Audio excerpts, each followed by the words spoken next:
Hello बच्चों, आशा करता हूँ आप सभी अच्छे होंगे। प्यारे बच्चों, हम पढ़ रहे हैं आपकी कक्षा 6वीं की गणित और इसमें हम पहुँचे हैं अध्याय 9 और आज हम पढ़ने वाले हैं अध्याय 9 के प्रश्नावली 9.2 को। ठीक है, तो पूरे प्रश्नावली को हल करेंगे आज। और बता दें कि इससे पहले हमने प्रश्नावली 9.1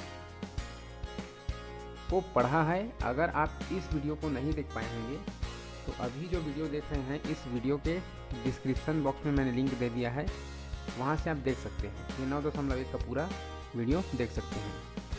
ठीक है बच्चों, तो आज हम पढ़ने वाले हैं प्रश्नावली 9.2 और इसको हम इसी वीडियो में पूरा हल करके देखेंगे। ठीक है, वैसे तो बहुत कुछ नहीं है प्रश्नावली 9.2 में, बहुत ज़्यादा सवाल नहीं है, लेकिन प्रश्नावली 9.1 से 9.2 के बीच जो पुस्तक में जो जानकारी बताई गई है बुक्स में, वो बहुत ज़रूरी, एकदम इम्पोर्टेंट है। ठीक है, उसको जानना ज़रूरी है। प्रश्नावली 2 में तो बहुत कम सवाल हैं। ये सवाल आपको दिख रहे हैं, यहाँ से यहाँ तक की जो सवाल है यही सवाल है, इससे ज़्यादा नहीं है।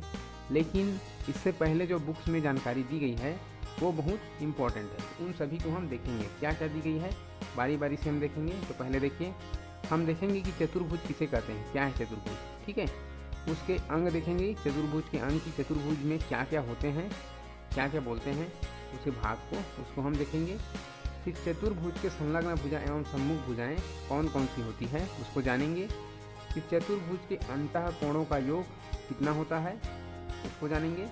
उसके बाद देखेंगे चतुर्भुज के प्रकार, कितने प्रकार के चतुर्भुज होते हैं उसको देखेंगे। उसके बाद में प्रश्नावली 9.2 को पूरा हल करेंगे। ये सभी हम बारी बारी से देखेंगे लाइन से। ठीक है, तो आप वीडियो से बने रहिएगा। हम शुरू करते हैं यहाँ से। पहला जो टॉपिक हमारा, चतुर्भुज किसे कहते हैं। तो देखिए बच्चों, चतुर्भुज का मतलब होता है चार भुजा से बनी आकृति। लेकिन हम चार भुजा से बनी किसी भी आकृति को चतुर्भुज नहीं कह सकते हैं। जैसे कि एग्जाम्पल में बताया गया है कि इसमें चार भुजा है, एक भुजा यहाँ से यहाँ तक है, फिर दूसरी भुजा, तीसरी भुजा और चौथी भुजा। तो हम इसको चतुर्भुज कहेंगे क्या? इसको हम चतुर्भुज नहीं कह सकते हैं। और चित्र नंबर 72 को भी हम चतुर्भुज नहीं कह सकते हैं। इसमें भी चार भुजा है, 1 2 3 और 4 भुजा है, लेकिन यह भी चतुर्भुज नहीं कहलाएगा क्योंकि ये खुली हुई है। तो चतुर्भुज हम किसको कहेंगे? यह भी नहीं है चतुर्भुज, यह भी नहीं है, यह भी नहीं है, यह भी चतुर्भुज नहीं है क्योंकि यह भी यहाँ से खुला हुआ है। तो चतुर्भुज कौन है? चित्र नंबर 75 चतुर्भुज है क्योंकि ये चार भुजा भी है और ये पूरी तरीके से बंद है। तो क्या होना चाहिए चतुर्भुज की परिभाषा? चार भुजाओं से बनी ऐसी आकृति जो पूरी तरीके से बंद हो, या चार भुजाओं से बनी बंद आकृति को ही चतुर्भुज कहते हैं। ठीक है, और इस जो प्रश्न के रूप में है परिभाषा, चतुर्भुज किसे कहते हैं, अगर इसका आंसर लिखना चाहो तो ऐसा लिखिए। ठीक है, चार भुजाओं से घिरी हुई बंद आकृति को चतुर्भुज कहते हैं। ठीक है, ये एक इम्पोर्टेंट जानकारी। हम दूसरा टॉपिक पे चलते हैं। दूसरा हमने क्या कहा कि चतुर्भुज के अंग के बारे में देखेंगे। ठीक है, तो हम चतुर्भुज के अंग के बारे में यहाँ पे जानेंगे। तो देखिए बच्चों, मैंने एक चतुर्भुज ले लिया है, ये आपकी पाठ्यपुस्तक से ही है मैंने लिया है। और इस चतुर्भुज में देखिए ये एक भुजा है और यहाँ से यहाँ एक भुजा, यहाँ से यहाँ एक भुजा और यहाँ से यहाँ चार भुजा दी गई है। उसके बीच में दो लाइनें और खींच दी गई है। तो इस चतुर्भुज को हम देखेंगे। तो देखिए इसमें मैंने चार भुजा भी खींच कर बताया। ठीक है, तो ये चार भुजा होती है। पहली बात क्या होती है, इसमें चार भुजाएं होती है। ये एक इम्पोर्टेंट बात हुई, चार भुजाएं। तो भुजा का नाम क्या क्या लिखेंगे? जैसे ए से बी तक की जो लाइन है इसको कहेंगे भुजा ए बी। क्या कहेंगे?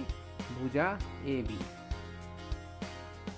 भुजा ए बी। उसी प्रकार से भुजा बी से सी तक को क्या बोलेंगे? बी सी।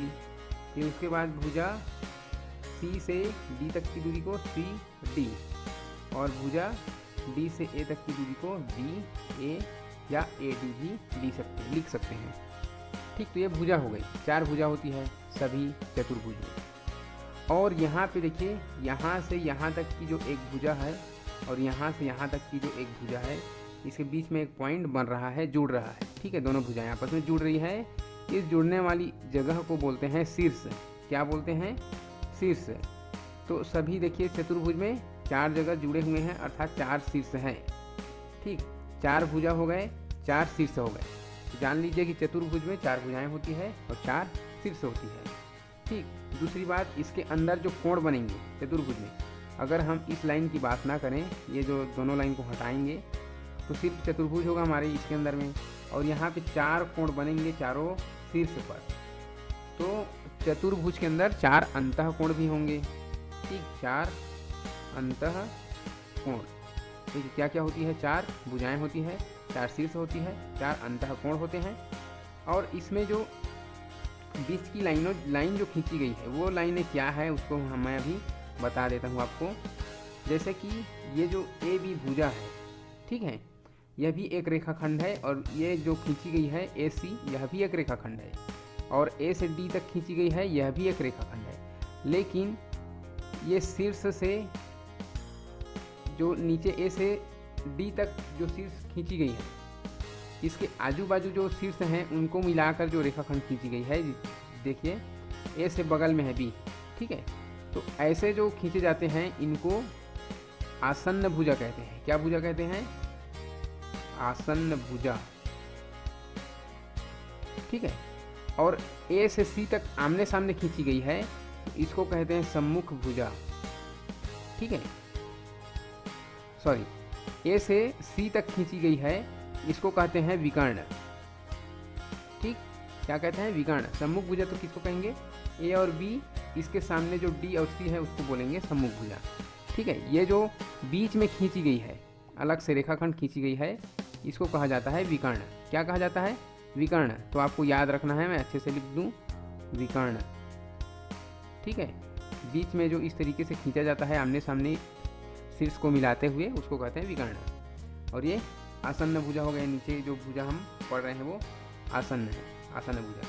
तो ये 3-4 बातें हैं चतुर्भुज के अंग में जो जान गए। 4 भुजाएं होती है, 4 शीर्ष होते हैं, 4 अंतःकोण होते हैं, आसन्न भुजा होती है और विकर्ण, ठीक है। आमने सामने को शीर्ष को अगर मिला देंगे तो बीच में जो रेखा बन रही है रेखाखंड, उसको बोलेंगे हम विकर्ण बोलेंगे, ठीक। तो ये 4-5 बातें हैं जिसको आपको जानना जरूरी था, ठीक है।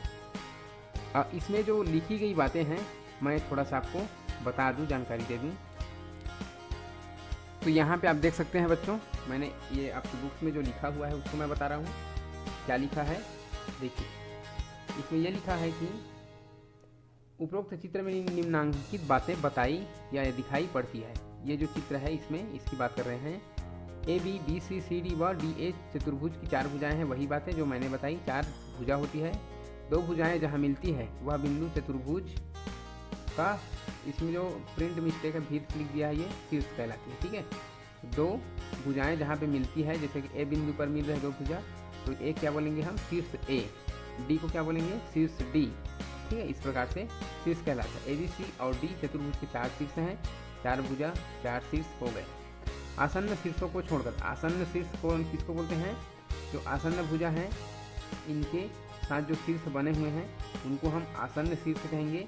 मतलब इसके बगल वाली जो शीर्ष है, या इधर लेफ्ट साइड की बगल वाली, या इसे इधर की, इसको बोलते हैं आसन्न शीर्ष। और सामने में जो शीर्ष है उसको बोलेंगे सम्मुख शीर्ष। तो इसमें जो रेखाखंड खींची गई है वो विकर्ण है, ठीक है, विकर्ण कहलाती है। छोड़कर अन्य शीर्षों को जोड़ने वाला रेखाखंड विकर्ण कहलाता है। ए सी तथा बी डी चतुर्भुज के 2 विकर्ण हैं। ए सी और बी डी 2 विकर्ण हैं। तो इतनी सारी जानकारी यहाँ पे बताई गई है। हम अगला पॉइंट नंबर 3 पर चलते हैं, जिसमें चतुर्भुज की संलग्न भुजा एवं सम्मुख भुजा के बारे में बात करेंगे। तो यहाँ पे हम आ गए हैं चतुर्भुज के संलग्न भुजा एवं सम्मुख भुजा किसे कहते हैं। तो अभी मैंने बातचीत करते करते कुछ बातें तो मैंने बता दी कि संलग्न भुजा क्या होती है। देखिए, इनसे जुड़ी हुई एक भुजा है, ठीक है, एक भुजा हम एन के, ठीक है, एक भुजा हम एन के को हम लेंगे। तो इस भुजा से जुड़ी हुई एक भुजा और है इधर के एल, ठीक है, के एल। तो ये जो दोनों भुजा है, ये भुजा क्या कहलाएंगे, क्योंकि आपस में यहाँ पे के बिंदु पर जुड़ा हुआ है। तो जुड़ना मतलब संलग्न होना, ठीक है, संलग्न को ही जुड़ना बोलते हैं। तो यहाँ पे जो ये दोनों भुजा एक दूसरे का संलग्न भुजा कहलाएंगे, ठीक है। लेकिन सम्मुख भुजा किसको बोलेंगे? सम्मुख भुजा सामने का भुजा, ठीक है। तो ये KL एक भुजा है, इसके सामने में NM या MN भुजा है, इसको बोलेंगे सम्मुख भुजा, ठीक है। और इस पार में क्या है? NK एक भुजा है और LM, ठीक, ये भुजा है।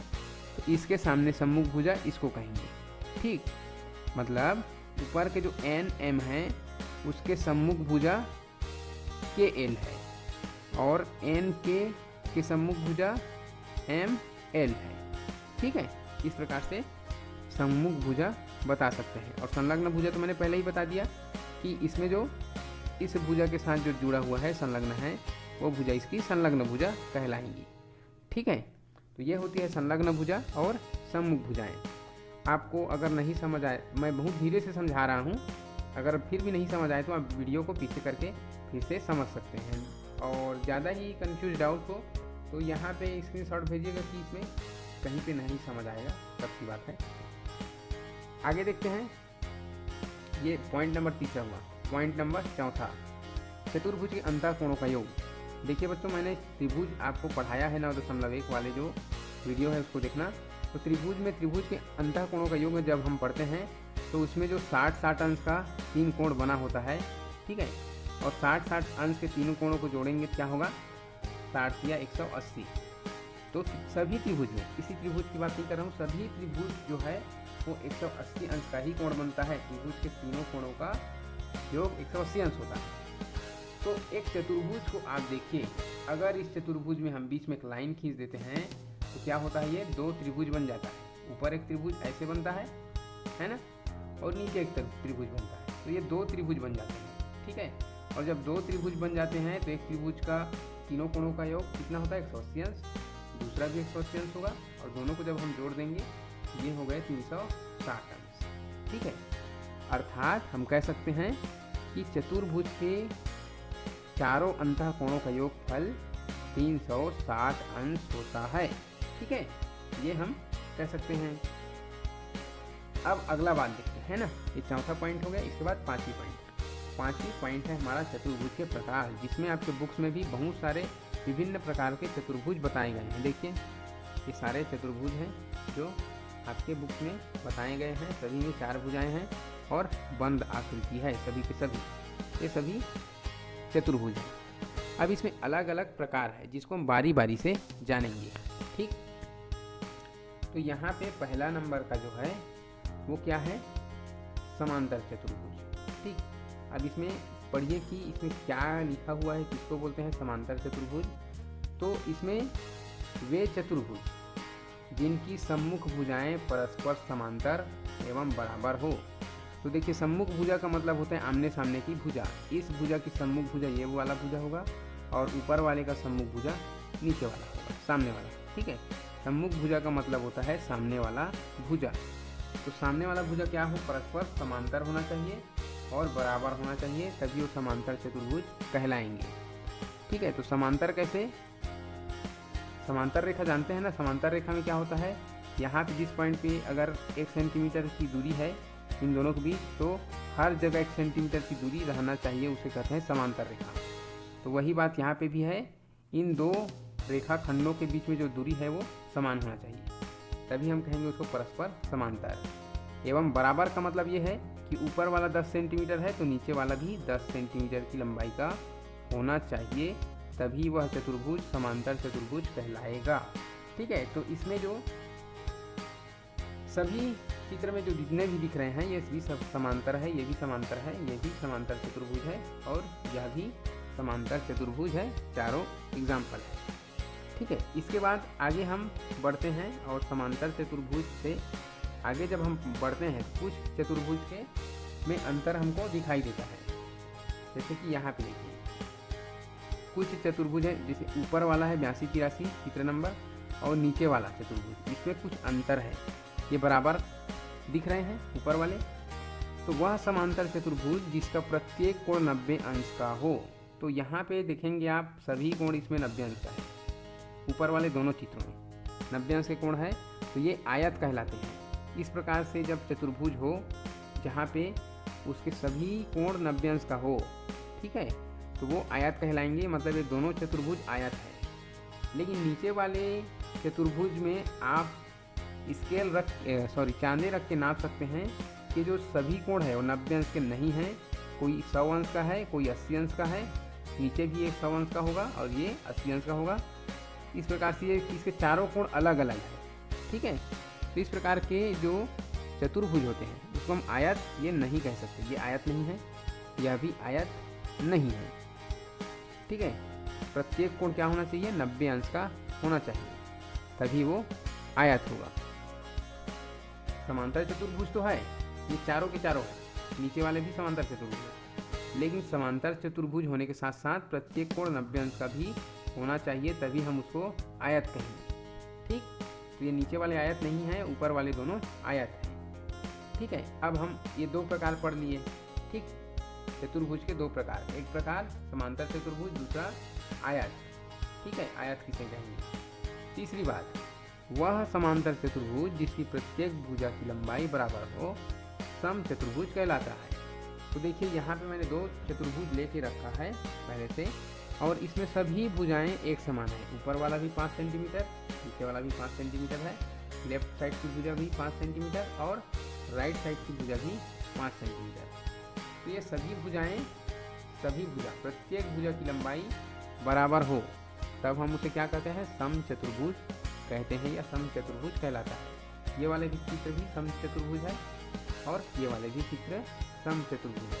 ये तिरछा दिख रहा है तो ये नहीं होगा, ऐसा नहीं बोलना है ना, क्योंकि सभी भुजाओं की लंबाई बराबर है, 5 सेंटीमीटर 5 सेंटीमीटर 5 सेंटीमीटर, ये सम चतुर्भुज कहलाता है, ठीक है। ये हो गई तीसरी प्रकार। आगे हम बढ़ेंगे तो एक चीज़ हमको और मिलेगा कि एक ऐसा सम चतुर्भुज होगा जिसका, सम चतुर्भुज का मतलब क्या हो गया, सम का मतलब हो गया समान, सभी भुजाएं एक समान, सभी 5-5 सेंटीमीटर, ठीक है। तो ऐसा सम चतुर्भुज जिसका प्रत्येक कोण 90 अंश का। ऊपर वाले में सम चतुर्भुज कहलाता है, इसमें भुजा की लंबाई बराबर हो ये कहा गया है, इसमें कोण की बात नहीं की गई। नीचे वाले में क्या कहा जा रहा है कि ऐसा सम चतुर्भुज जिसका कोण 90 अंश का हो। सम चतुर्भुज तो होना ही चाहिए, साथ साथ सभी कोण 90 अंश का होना चाहिए, तब उस स्थिति में क्या है, वो वर्ग कहलाता है, स्क्वायर, ठीक है। तो इस प्रकार से जो चित्र होंगे जिसकी सभी भुजाएं बराबर हो, 5 सेंटीमीटर कितना भी सेंटीमीटर का रहे, लेकिन सभी भुजाएं बराबर होनी चाहिए, और इसके अंदर जो कोण बन रहे हैं ये सभी 90 अंश के होने चाहिए। तो सभी इसमें 90 अंश के हैं, तो ये क्या है, वर्ग है। लेकिन इसके पिछले वाले चित्र में देखेंगे तो ये वर्ग है और ये वर्ग नहीं है, क्योंकि 5-5 सेंटीमीटर की भुजा तो है, सभी बराबर भुजा, लेकिन इसके 90 अंश का कोण नहीं है, ठीक है। कहीं पे 90 अंश का कम है, कहीं पे 90 अंश ज़्यादा है, तो इसलिए ये क्या है, नहीं है, ठीक, वर्ग नहीं है, ठीक है। ये हो गया। अब कुछ बातें देखिए, इस प्रकार के भी आपको चतुर्भुज मिलेंगे देखने को, जिसमें सभी भुजाएं अलग अलग नाप की होंगी। इसमें 3 सेंटीमीटर का है ये भुजा, 4 सेंटीमीटर, 5 सेंटीमीटर, 6 सेंटीमीटर, अलग अलग नाप की जो भुजाएं होती है, विषम प्रकार की या विभिन्न प्रकार की भुजाएं होती है, ऐसे चतुर्भुज को हम कहते हैं विषम बाहु चतुर्भुज।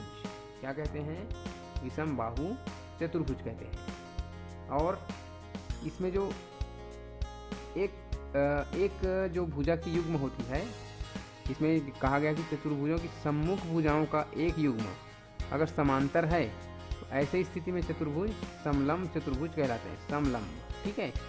एक जो युग्म है, जैसे कि आमने सामने की ये भुजा, तो ये वाली जोड़ी तो क्या है, समांतर नहीं है, क्योंकि यहाँ से यहाँ तक की दूरी अगर 3 सेंटीमीटर होगी, 4 सेंटीमीटर है, और ऊपर की तरफ 5 सेंटीमीटर की दूरी है, तो ये क्या है, नहीं है ना, समांतर नहीं है। तो ऐसे में ऊपर और नीचे वाला रेखा को हम देखेंगे तो ये समांतर है दूरी, ठीक है। तो ऊपर और नीचे वाला जो रेखाओं का युग्म है, ये युग्म समांतर है, तो ऐसी स्थिति में इस चतुर्भुज को समलंब चतुर्भुज कहा जाएगा, और ये समलंब चतुर्भुज है, ठीक है। ये एक इम्पॉर्टेंट बात। तो इतनी सारी बात हमने जाना। इसके बाद हम पढ़ेंगे 9.2 को। तो ये बहुत सारी बात हमने लाइन से बारी बारी से हमने पढ़ा है। ठीक है, इन सभी बातों को हमने अच्छे से पढ़ लिया। अब हम देखेंगे 9.2 का पूरा। वह चतुर्भुज। तो पहला जो हमारा खाली स्थान है, सवाल नंबर पहला, खाली स्थान भरिए। वह चतुर्भुज जिसकी सभी भुजाएं आपस में बराबर हो। तो सभी भुजाएं आपस में बराबर होती है, उसे क्या कहते हैं? बराबर का मतलब समान है ना, सभी भुजाएं समान हो तो समान को क्या लिखते हैं? सम। और यहाँ पे क्या है? चतुर्भुज। ये सम चतुर्भुज, ठीक है, सम चतुर्भुज कहलाता है। वर्ग का प्रत्येक कोण, वर्ग किसको बोलते हैं? जिसके सभी कोण 90 अंश के होते हैं, ठीक है। प्रत्येक कोण कितने अंश का होना चाहिए? 90 अंश का। तीसरा नंबर, समांतर चतुर्भुज की सम्मुख भुजाएं हमेशा क्या होती है? बराबर एवं समांतर होती है। तो ये बराबर एवं समांतर होती है। चौथा नंबर, खाली स्थान चतुर्भुज में सम्मुख भुजाओं का केवल एक युग्म समांतर होता है। तो अब भी हमने पढ़ा है समलंब चतुर्भुज में क्या होता है? समलंब चतुर्भुज में सम्मुख भुजाओं का केवल एक युग्म समांतर होता है, ठीक है। अगली 5वां नंबर, ऐसा चतुर्भुज जिसकी सभी भुजाएं असमान हो, ठीक है, अलग अलग हो सभी भुजाएं, उसको हम क्या कहते हैं? विषम बाहु। विषम बाहु चतुर्भुज, ठीक है, चतुर्भुज तो लिखा है, चतुर्भुज कहलाता है। ये हो गए प्रश्न नंबर पहला, जो कि फिल इन द ब्लैंक्स था, खाली स्थान भरना था, हमने भर लिया। दूसरा जो सवाल है, सत्य असत्य कथन को छांटिए। तो पहला जो कथन है, समलंब चतुर्भुज का प्रत्येक कोण 90 अंश का होता है। अभी हमने देखा है समलंब चतुर्भुज, क्या सभी जगह 90 अंश का दिख रहा है आपको? नहीं, अर्थात क्या लिखा है? असत्य लिखा है। प्रत्येक आयत एक वर्ग होता है। तो प्रत्येक आयत वर्ग होता है? गलत बात। वर्ग किसको बोलते हैं? इसको वर्ग बोलते हैं जिसके सभी भुजाएं समान हो। लेकिन आयत की बात कर रहे हैं, तो आयत ये है, आयत एक, तो क्या ये वर्ग जैसे दिख रहा है? नहीं दिख रहा है। अर्थात वो बात जो लिखी गई है कि प्रत्येक आयत एक वर्ग होता है लिखा है, ये गलत लिखा है, अर्थात हम लिखेंगे असत्य। तीसरी बात, आयत की सम्मुख भुजाएं बराबर होती है। हाँ बिल्कुल, ये पॉइंट नंबर तीसरा बिल्कुल सही बात है। आयत में जो आमने सामने की जो भुजा होती है वो बिल्कुल बराबर होती है। ऊपर वाला अगर 5 सेंटीमीटर का रहेगा तो नीचे वाला भी, इधर के आमने सामने भी बराबर होंगे। अगर ये 10 सेंटीमीटर की भुजा है तो सामने भुजा भी 10 सेंटीमीटर का ही रहेगा आयत में, ठीक है। तो तीसरी बात जो लिखा है वो सत्य लिखा है, आयत की सम्मुख भुजाएं बराबर होती है। चौथी बात, सम चतुर्भुज का प्रत्येक कोण सदैव समकोण होता है। तो सम चतुर्भुज का प्रत्येक कोण सदैव समकोण नहीं होता है। देखिए मैं सम चतुर्भुज आपको बता रहा हूँ, ये दो प्रकार के सम चतुर्भुज है। इसमें तो है प्रत्येक 90 अंश कोण, लेकिन इस सम चतुर्भुज में 90 अंश कोण नहीं है। तो हर सम चतुर्भुज का प्रत्येक कोण सदैव समकोण होता है, ये क्या लिखा है? गलत लिखा है, असत्य। इसके 5वीं बात, कबड्डी का मैदान आयताकार होता है, बिल्कुल सत्य बात, ये सत्य है, ठीक। इसी प्रकार से हमारा 9.2 पूरा होता है। आप वीडियो से लगातार बने रहे, इसके लिए आपको थैंक यू सो मच। कल हम देखेंगे अगली वीडियो में अध्याय 10 अनुपात, ठीक है। क्या देखेंगे? अगला जो है हमारा पार्ट अनुपात, ठीक। तो आप वीडियो से बने रहे, इसके लिए आपको थैंक यू सो मच।